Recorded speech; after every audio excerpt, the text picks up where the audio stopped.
Hello, beautiful people. Here's a review of the last vehicle from the Firepower Battle Pass, the Soviet attacker Su-8.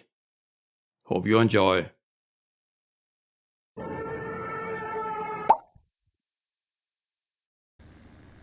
I think this is the first time we have seen the final Battle Pass reward vehicle being with such a low battle rating. Currently, and we'll see what happens later, it says a battle rating 4.7. Let's look at some of the pros and cons. Some of the pros: armament. The main attraction of the Su-8 is its overwhelming firepower. The attacker has a whopping 4 45mm cannons on the fuselage.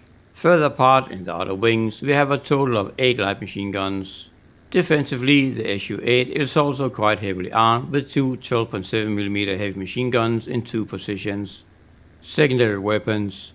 The Su-8 is capable of carrying a large amount of bombs and rockets under the wings and in a bomb bay, and more about that in a bit. Armor protection. There are armor plates protecting the wing fuel tanks. The oil coolers and both the pilot and the gunner are protected by multiple armor plates of various thickness, pretty much all around them. All quite impressive. Whip. You can put on war emergency power from the second you spawn in and keep it on. The engines will get orange, but they will never overheat to the extent that you need to take them off whip. Landing. As soon as you touch down, you can hit the brakes and keep them on. The Su-8 will not nose over. Premium. The Su-8 is a premium aircraft, and that of course means that you will have increased research and SL rewards. And some of the cons: flight characteristics. Although it's not all bad, the Su-8 basically handles like a medium bomber, and sometimes even worse and sometimes better. Top speed is good with 550 km an hour, reached at over 7,000 meters, but that number is pretty useless unless you want to dive on bombers in air battles. Turn time empty is 25 seconds, which sounds fine, but to me it feels somewhat slower. The rate of climb, however, is excellent with 9.3 meters a second empty. That kind of rate of climb is nice, but it's mostly used in air battles, and you will probably mostly use the Su-8 in mixed battles. But in mixed battles, it will help you get to a decent altitude before you're over the battlefield. The wing limits are very good with over 700 km an hour, so there's a pretty good chance that you can escape in a dive if somebody is on your tail. The limits for combat and takeoff flaps are 437 and 380 km an hour respectively, and those numbers are just fine. Landing flap limits are also very good with over 300 km an hour. The limit for the landing gear is very high with almost 400 km an hour, so if you think you approach the airfield too fast, you can lower the landing gear early, create more drag, and thereby help slow down the issue before touching down. Diving. In mixed battles, you start out at around 1000 meters, and of course you want to dive towards the target, often a bit too eagerly. Now the wings of the Su will definitely survive the dive with its high speed, but the plane itself you have to be very careful with. Past 500 km an hour it starts to lock up, and that speed is easily reached in a dive. So in the Su you have to be very careful with target fixation, it will definitely get you killed. Takeoff. As mentioned, the Su-8 feels more like a medium bomber, and that also shows when taking off. The Su requires a lot of runway in order to get airborne, especially with a heavy load of bombs and rockets. There are two different sizes of armor-piercing and high-explosive rockets to choose from. There are also 100, 250 and 500 kilogram bombs. You can choose to just carry rockets, bombs or mix between the two. It's almost too much, but normally after a while you'll usually settle for a couple different favorite loadouts.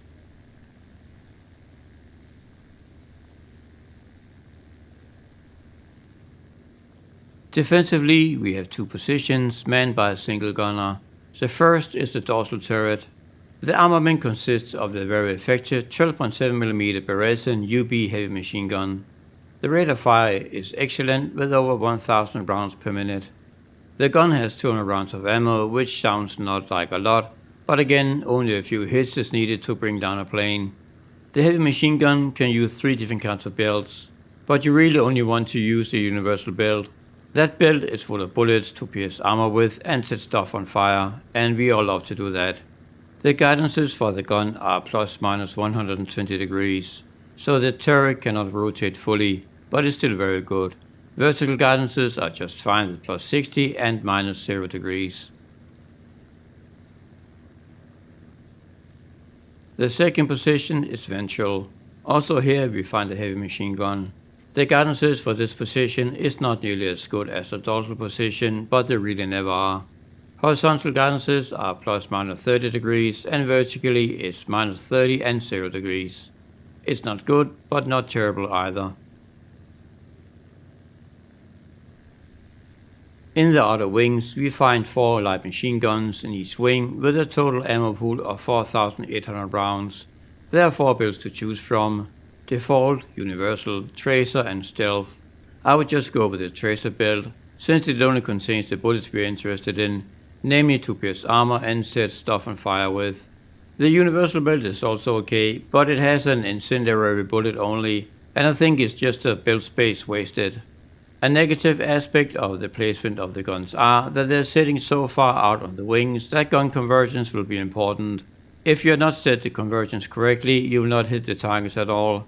The spread of the bullets will just be too large and too far apart.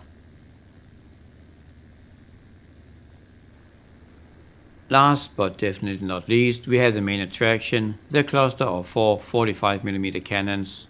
The cannon has access to 3 different kinds of belts: Default, HE and AP. The default build rotation is 2 HE shells followed by 1 AP shell. Then we have a build full of high explosive shells only, and lastly a build full of armor piercing shells only. If you're using the Su-8 for mixed battles, just go with the AP or default build. The AP shell has an armor penetration of 48mm at 500 meters and a battle rating 4.7. That is more than enough to pen the sides and tops of nearly every vehicle it can come up against. The cannons fire all at the same time and you have 200 shells total.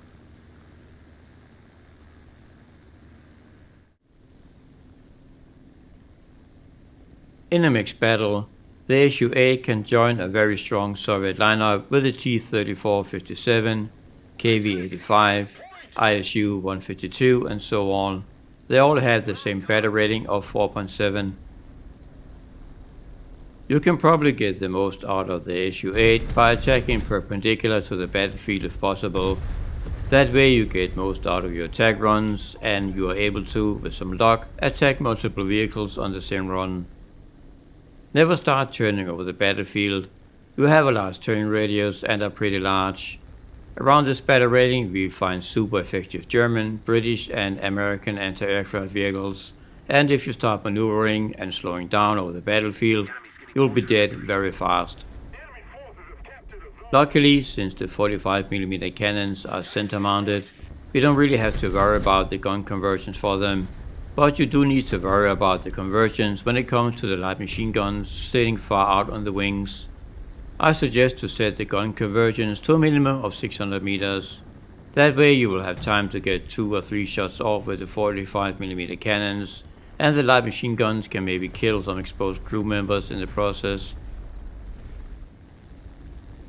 Personally though, I have the different calibers set on different keys, so that way I can use the 45mm cannons only and the light machine guns only as well.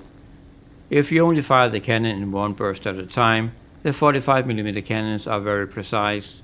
If you're doing longer bursts though, you can definitely see the spread is starting to increase. Picking the right secondary weapon loader can be tricky. I would suggest, if you plan on using rockets, use the high explosive rockets, the IS-132s, with a combination of whatever bombs you're comfortable with using. The IS-132 rocket has a good high explosive content with almost 5 kilograms, and it's good for targeting SPAGs and open-top vehicles. You only need to get the rocket to land somewhere close in order to score a crew knockout kill due to the overpressure damage. Another good option is just to pick the larger bombs, either the 3 250 kilograms or 2 500 kilogram bombs. Drop the bombs and then just concentrate on using the cannons for assists and kills. Having to think about what ordnance to use next and in what order can take time and can get you killed as well. So try to keep it simple. You can of course also use the Su-8 in air battles. It can be used as a bomber hunter. Don't bring any secondary weapons and just load the cannons with the high explosive belt. With a good rate of climb of over 9 meters a second clean, the SU should be able to reach bomb altitude somewhat quick. So do I think this is a great pick for a large battle pass reward? Not really. What your Soviet Tech Tree does not need are any more strike aircraft, it's bloody full of them. With some recent BR changes, we already have 2 dedicated strike aircraft in the Su-6s, both at battle rating 4.7. The other great attacker, the Tisma, is at battle rating 4.3. There's a premium Su-6 at battle rating 4.0, and at battle rating 5.0 we find 2 IL-10 Stumoviks. So in the span of a single battle rating, the Russians now have 6 different strike aircraft, and that is just ridiculous. Other nations do need something like this way more, and they are almost bare-boned in that regard.